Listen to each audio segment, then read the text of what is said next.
This week from a launch pad in Goyeong, South Korea, KARI, that's the Korean Aerospace Research Institute, a rocket was launched into space. Named Nuri, or World, the three-stage rocket carried a dummy satellite as part of a test flight to gauge whether it could thrust a satellite into space. It couldn't, but President Moon Jae-in described it as an achievement for a first trial of the South Korean-made rocket. The technologically advanced country has struggled with space exploration, but Thursday's launch was the most successful yet. Previous launch attempts failed, with one rocket exploding minutes after takeoff. South Korea aims to send a probe to the moon by 2030. Liftoff. Atlas V takes flight. Meanwhile, from Cape Canaveral in Florida, NASA successfully launched an Atlas V rocket carrying a craft named Lucy on a 12-year mission to explore 8 asteroids.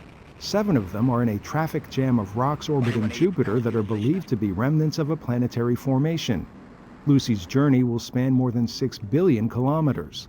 The spacecraft's name comes from the 3.2-million-year-old remains of our human ancestor found in Ethiopia nearly half a century ago and was inspired by the Beatles' song Lucy in the Sky with Diamonds. The craft carries the band's lyrics on a plaque. In other news, the Russian film crew aboard the ISS finished their mission of shooting the first movie in space. They wrapped up a 12-day visit to film segments of the film Challenge, in which a surgeon rushes to the space station to save an ailing cosmonaut played by real-life cosmonaut Oleg Novitsky. After undocking, the capsule landed in Kazakhstan. Several thousand kilometers away in Egypt, a mechatronics engineer built a robot that turns humidity into water. This robot is supposed to explore areas among the highest levels of humidity on Mars. Mars is known to have high humidity, but there is no water.